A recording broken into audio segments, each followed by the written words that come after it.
Good evening, registered nurses, nurse practitioners, student nurses, and members of the public. I hereby call to order the 69th Annual General Meeting of the College of Registered Nurses of Newfoundland and Labrador. My name is Tracy McDonald, and I am the current college chair for CRNNL. I will begin with a land acknowledgement. A land acknowledgement is offered to recognize Indigenous peoples' enduring connection to their traditional territories, to recognize the history of the land that is currently shared by many peoples, and to recognize stewardship as a shared commitment of all those who reside in a territory.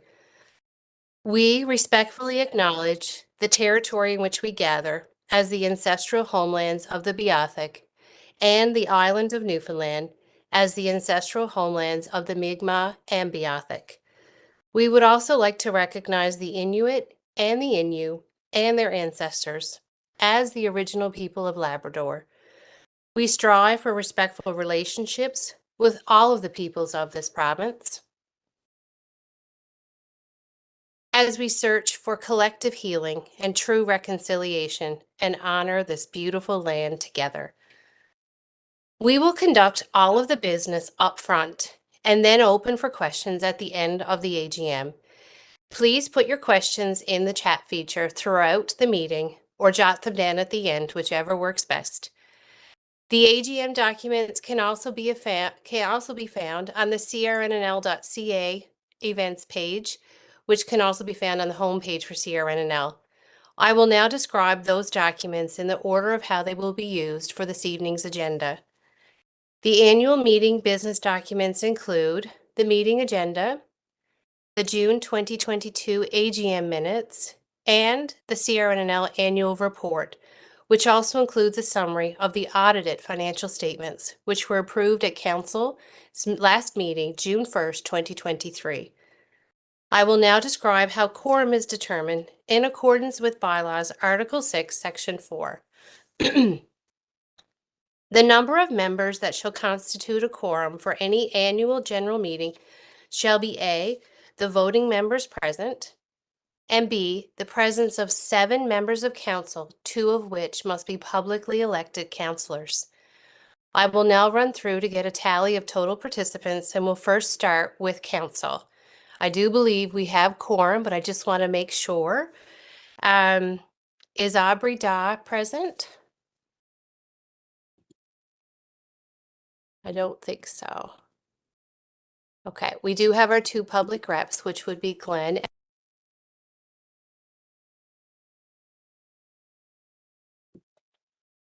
We can see Glenn and turn down his screen. Okay, perfect. I saw Pat, Donna Luther, and Megan Hudson. Is Neil Colburn present? No, he sent regrets. We had internet problems. Saritha Wheaton? Yep, I'm here. Perfect. Rod Pike? I'm here. Good evening. Thanks, Rod. Melissa Colborn?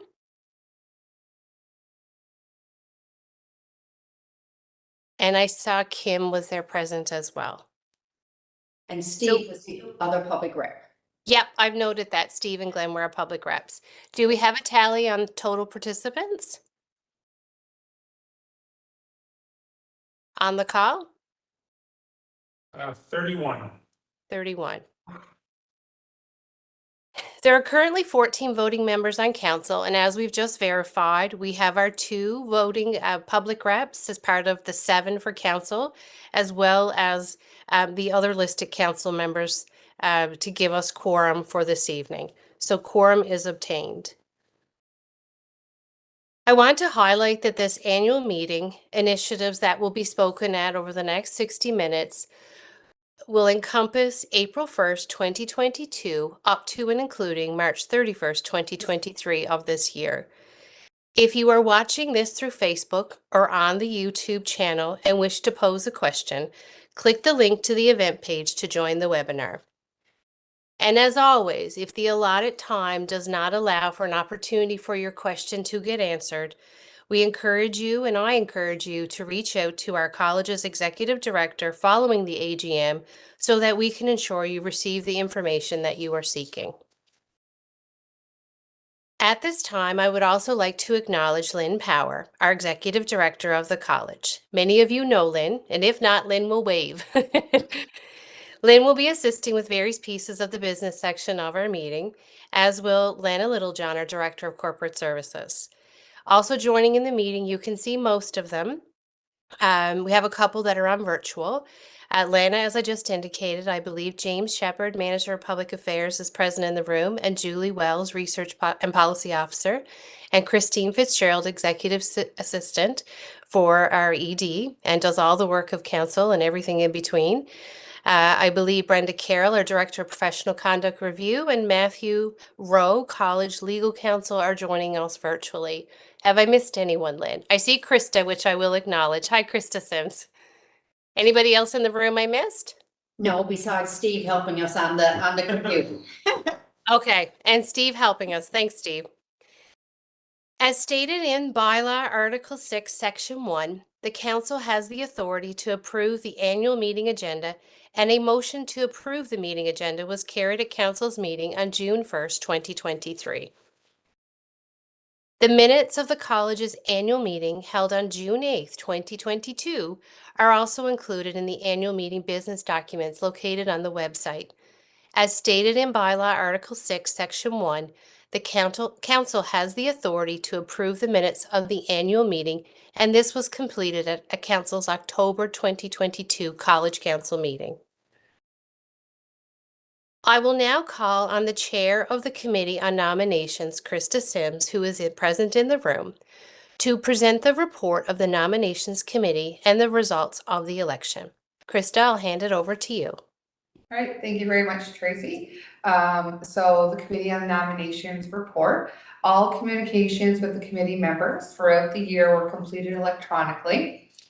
As for nominations, a call was sent out to members on October the 11th with a November 21st, 2022 deadline. 4 positions were advertised, 2 positions for Councillor at Large, the Eastern Councillor and the Western Councillor. Those eligible included any RN residing in the province and holding a practicing license in good standing. The slate of candidates was announced to members on November 30th, 2022. Voting was paired with the license renewal conducted electronically by Jonathan Miller, IT and Triware Technologies through the mycrnl.ca from January the 18th to March 31st, 2023. There was no technical difficulties with the electronic module during the voting period.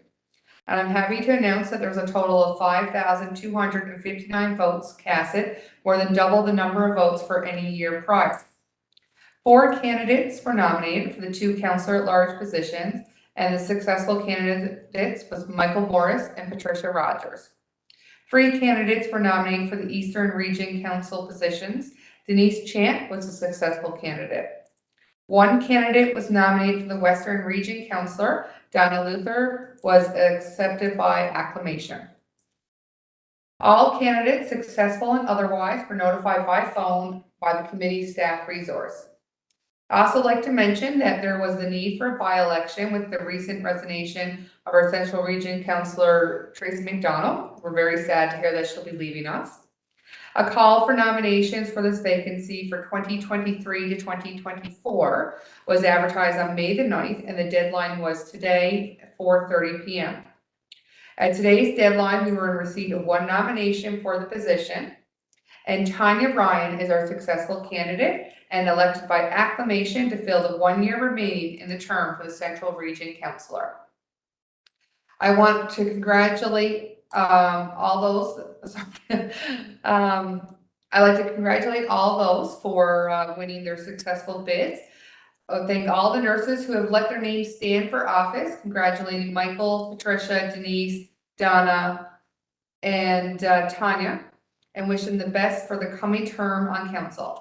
I would like to take this opportunity to thank my fellow committee members for all of their support over the past year, as well as Christine's wonderful support as well. So I will hand it off to Tracy. Okay, back to Tracy, please. Thank you very much. Thanks, Krista, and thanks to the work of the Nominations Committee. We were all in a room together. We'd clap our hands, so congratulations to the new council members. The next item of business is our Executive Director's operational report, which is further detailed in the annual report located on the crnnl.ca website. As, again, I will note questions and comments will be addressed during the question and answer component following the business pieces. I now call upon Lynn Power, the Executive Director of the college, to present the annual report. Thank you, Tracy. I'm going to follow along with the agenda. I know it's a lot of process stuff here, but Lana's actually up next. So the audited financial statements is next on the agenda. Oh, okay, maybe I mixed up my papers. Easy enough. There's lots of paper out there. I mean, And I could proceed, but I think it's, Lana's prepared and the auditor are online, just in case there's a question of the auditor. Okay, so we'll move forward with Lana's piece. I've introduced Lana in the beginning piece, and I'm not sure who's joining us from KPMG, but Lana will introduce them. Those would be the financial auditors who completed CRNL's audit for the time frame of April 1st, 2022 to March 31st, 2023. So I'll hand it over to you, Lana. Thanks very much. Thanks, Tracy. So the representative from KPMG who worked on our audit, who's on the line, is Lori Pittman. So I'm giving a very brief overview of our financial statements. They form part of the annual report. They are in summary form, and the most important point of them is that we have a clean audit opinion. So clean is an unqualified audit opinion, which means free of material misstatement. The most important statement within the financial statements is the statement of operations. Again, I will say that this is a very high level overview, but that does not prevent you from asking questions at the end when we open it up for Q&A. But the statement of operations reports all the revenue and expenses over the year, and it shows that we are reporting for this year in excess of revenue over our expenses. Revenue is up from the prior year, primarily due to funding for the Internationally Educated Nursing Community Assessment Service, NCAS. And on the other side, expenses are actually up overall for the exact same expense related to the projects for the IEN program. So then again, I will say any questions for sure. Anybody has any, we can address them at the end. But I just want to reiterate that the clean audit opinion means that we're able to complete our mandate as a regulatory body and continue to build our reserves that Council have directed us to build. Thank you.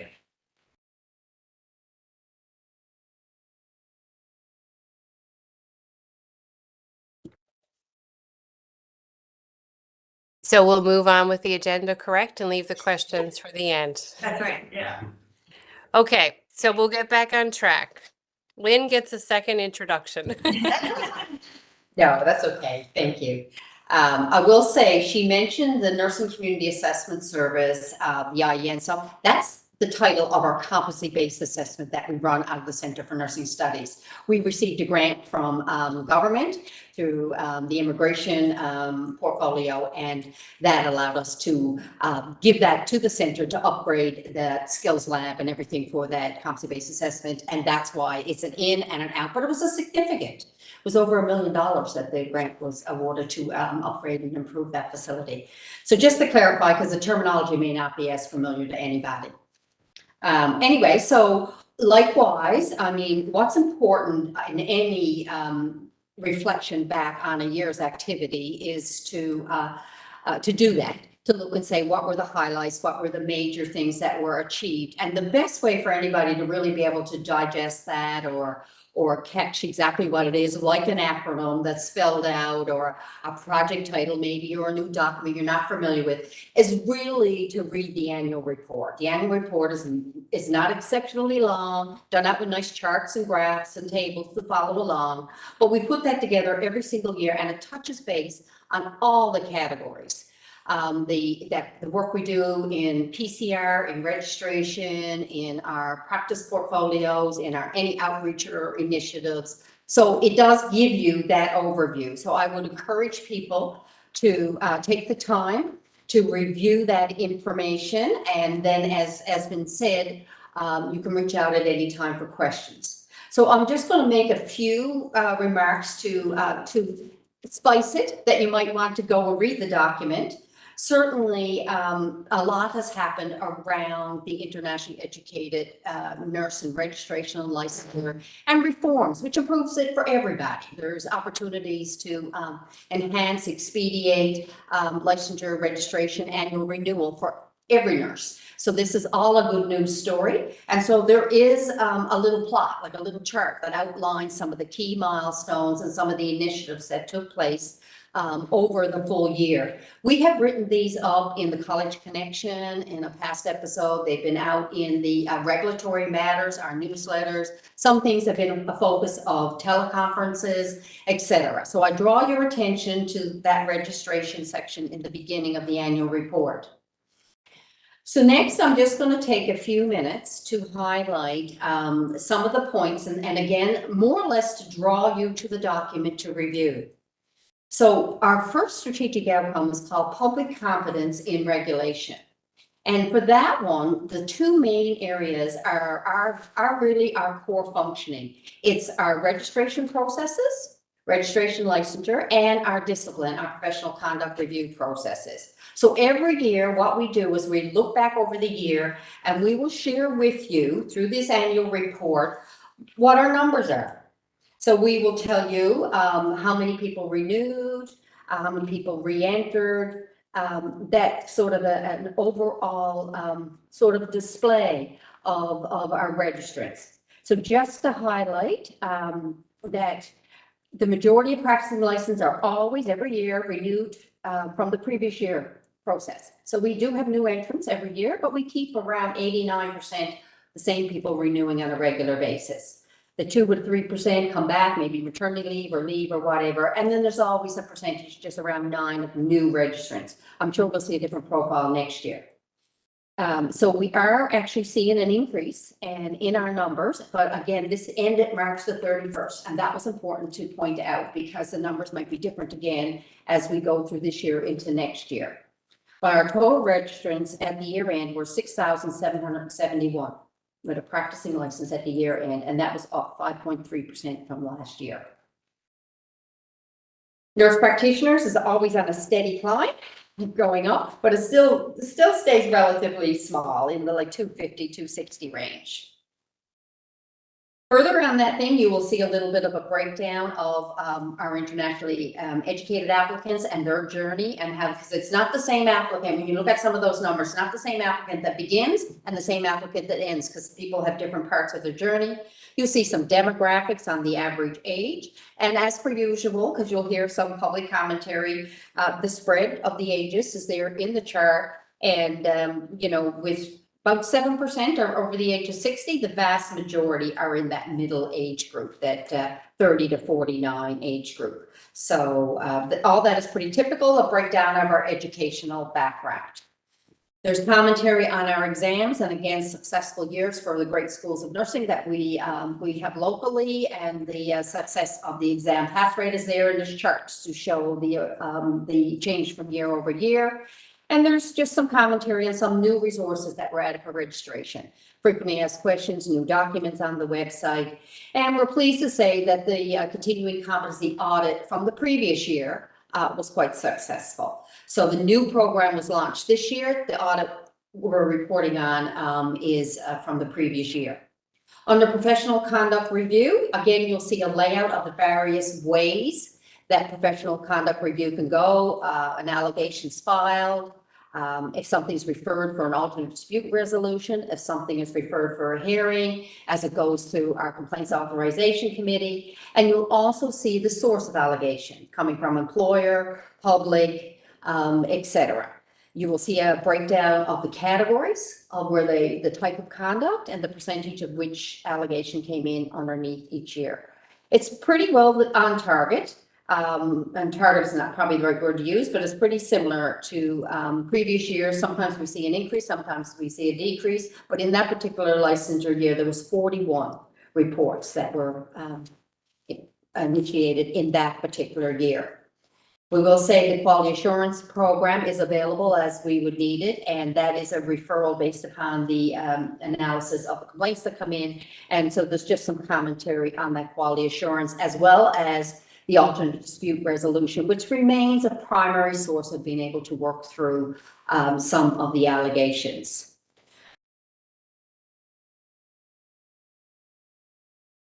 The next category that I'll just make a comment on is accountable professionals. So I'm looking at our three big large buckets, public confidence, accountable professionals is the second one. And in this, you'll see on the document, the launch of our new CCP program, our new competency-based program. The attendance was fantastic. The response was amazing. I mean, it was, almost 1,400 nurses were reached and 31 different education sessions as an example. So thank you, everybody, for participating in that and making sure you were informed. There's information there about the RN prescribing, because that was another huge milestone in this particular year that was able to go live, but some of the references to the practice document and the guidelines.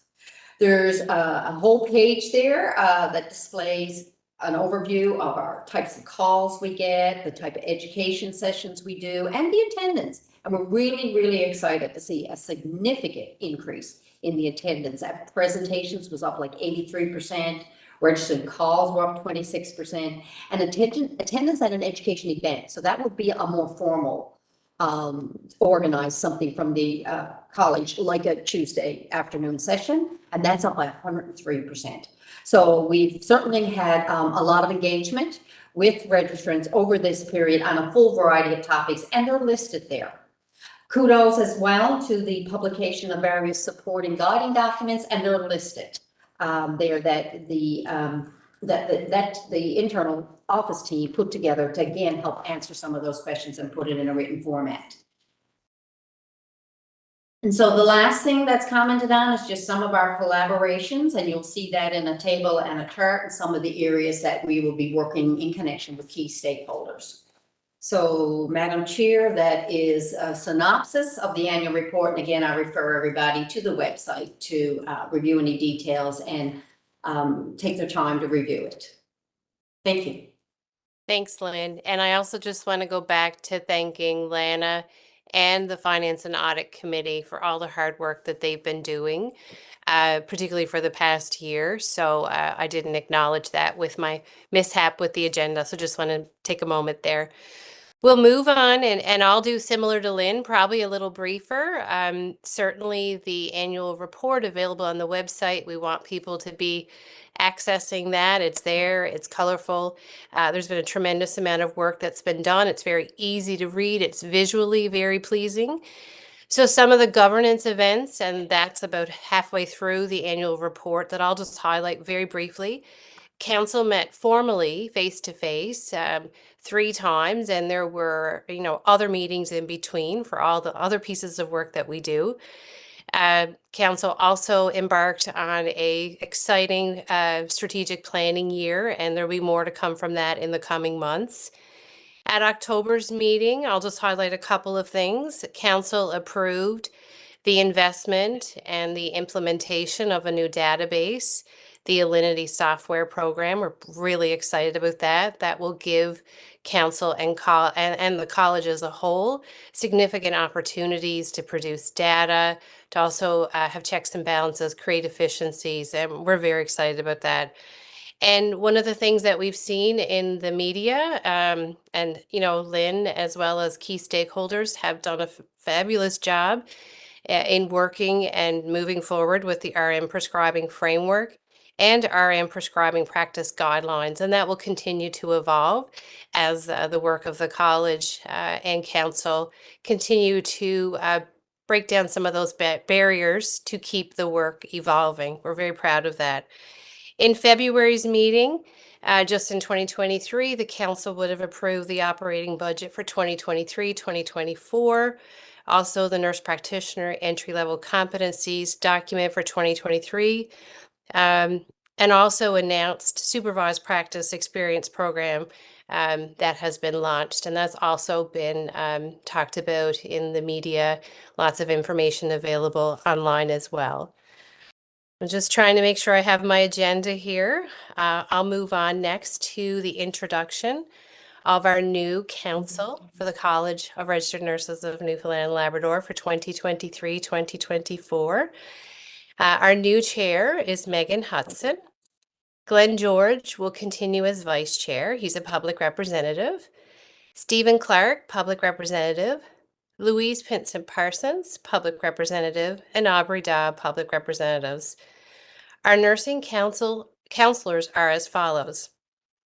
Pat Rogers or Patricia Rogers, we call her Pat.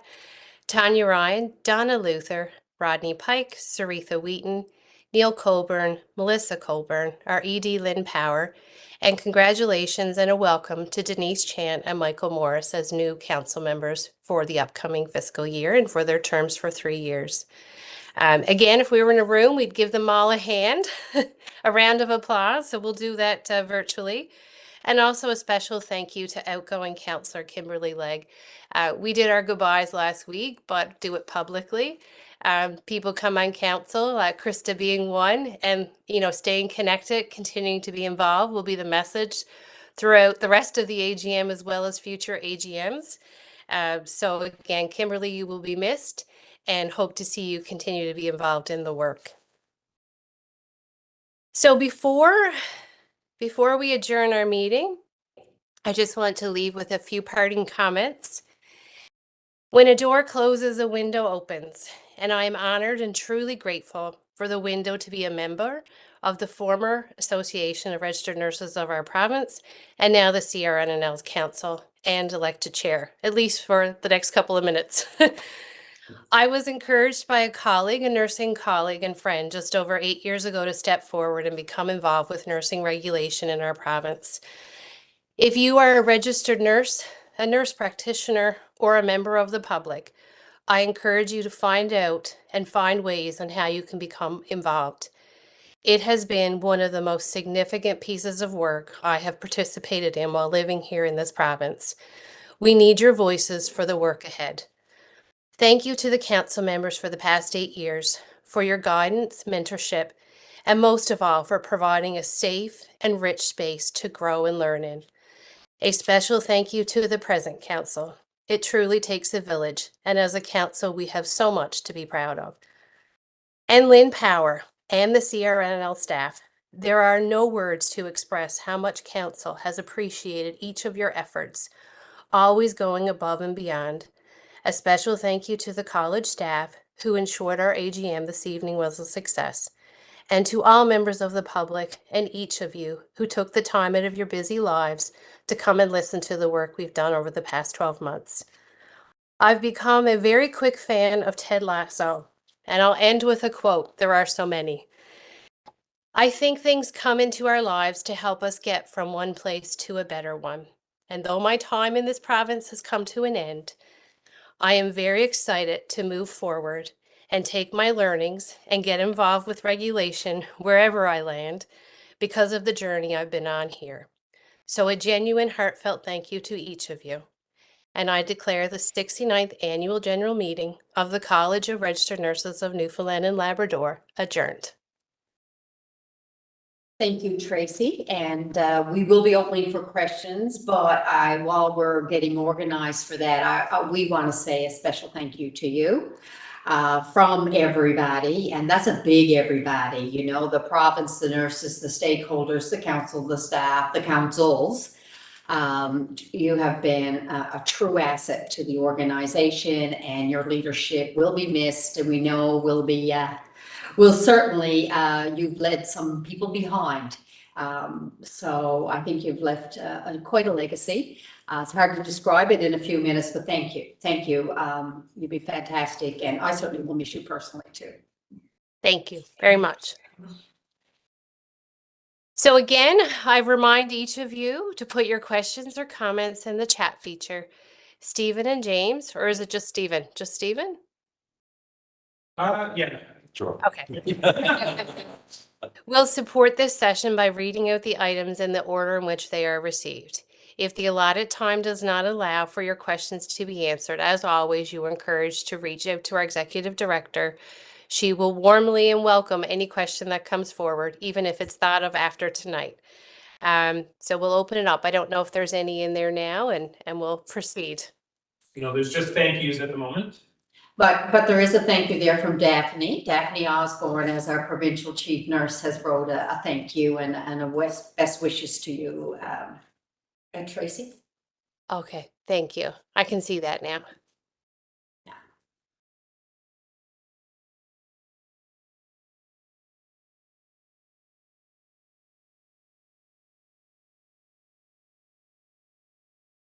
Well, some nights we're here and it's the first sunny day that we've ever had in St. John's. And so that plays a factor, but no, it is still miserable and cold out.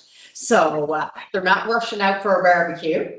But mostly what's coming up here is really wonderful well wishes, thank yous, et cetera. That's what we're seeing there now.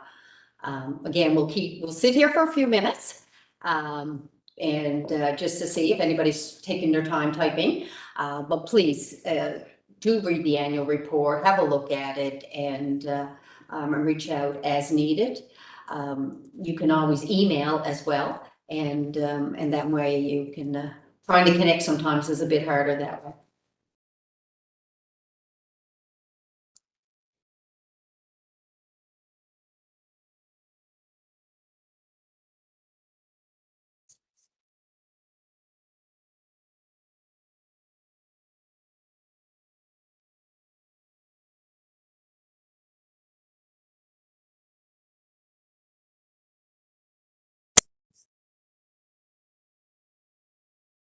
I feel like I overtook the question, so I apologize for that, baby. You might get No. questions after, Lynn. We gave everybody homework to go read it. Yeah, that's right. Maybe that's a process. No, and I think there's been, as indicated really quickly when I walked through it, there's been massive amounts of communication over the year. You made commentary on the media coverage we've had on some of our big projects. We've certainly had like notes from the practice team going out about things. We've had Regulation Matters, which is decisions of council. We had a few college connections out, describing more in detail. The website is certainly, been kept refreshed and there's lots of information there. Give credit to James and team that our social media platforms have been a lot more active, like significantly active. So hopefully we'll take from all the spike we saw in engagement through all the various mechanisms that people certainly have learned a bit about the work that the council is doing over the year already. Yeah, and just to echo what Lynn has said, I think people may need some time to digest the actual published report and, the conciseness and the visual depiction of the work of council and the work of the college staff has really gone leaps and bounds. And I think that just to echo Lynn's comment, that has been just such an added benefit to efficiency and getting out key messages. So thank you to James, Julie, and all the staff. That work has grown so much since when I first started on council. So maybe we'll leave it there, and thank you to those again who took time to come this evening. And as always, questions, I've heard that through, many conversations since being on council, that's one thing about the college staff. If you call, you're going to get an answer. So don't hesitate to reach out. And I know the council will be positioned and poised for the exciting work ahead. And best of luck to everyone. I know I'm leaving all of this in solid, good hands. So I will look forward and keep in touch and watch, see this evolution happen in Newfoundland and Labrador.